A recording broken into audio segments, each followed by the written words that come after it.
Al Sorbello Stadium di Messina si apre il 2026 per gli Under 17 e la Messana di Salvo D'Urso, attuale capolista del Girone B nel campionato Under 17 provinciale messinese. I giallorossi arrivano all'appuntamento forti della convincente vittoria esterna per 4-1 sul campo della Passion Sport, risultato che ha permesso loro di salire a quota 13 punti e consolidare il primato in classifica, confermando un percorso fin qui di assoluto livello. Ospiti di giornata la Calcio Trinacria Messina, seconda forza del girone con 12 punti all'attivo. Gli ospiti sono però chiamati a riscattarsi dopo la pesante sconfitta interna per 0-8 subita contro la Sport Project Academy.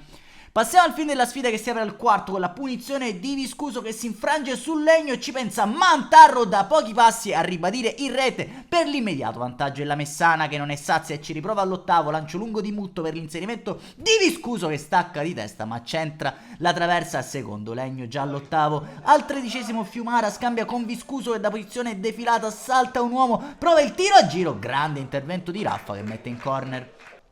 Al 14esimo arriva il bis della Messana dall'angolo che ne segue confusione in area di rigore, approfitta Rigano che si ritrova il pallone sui piedi e non sbaglia. 27esimo, sempre solo Messana, Mento sulla destra mette in mezzo per Mutto che lascia a vita la conclusione, grande riflesso di Raffa a dire di no.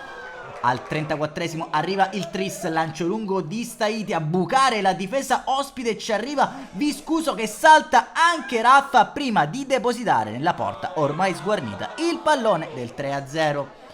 2 minuti più tardi arriva il poker, altro gran lancio di Staiti per Viscuso che stavolta appoggia per vita, calcia botta sicura trovando il poker giallorosso. 4-0 dopo 36 minuti scatenati, ragazzi di Mister D'Urso.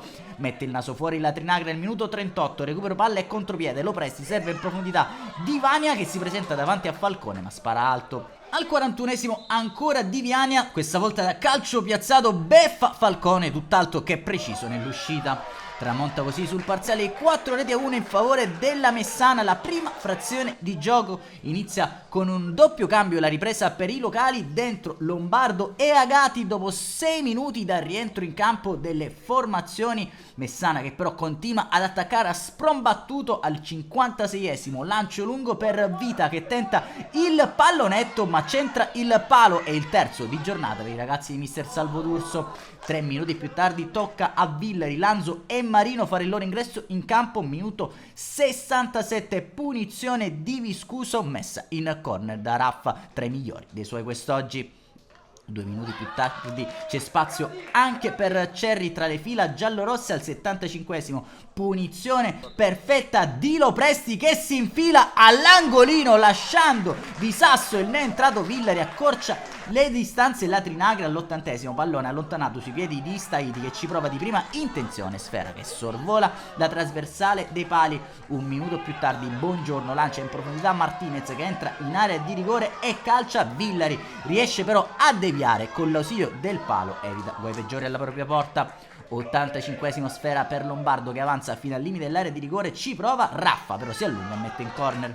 Ultima occasione della sfida ancora di marca Messana, Lombardo pericoloso stavolta il suo tiro sbatte su Viscuso e termina fuori di pochissimo. Termina così anche la partita con la Messana che consolida la vetta nel girone Under 17 provinciale messinese con un convincente 4-2 sulla seconda forza del girone. Un saluto allora amici appassionati, appuntamento come al solito alla prossima.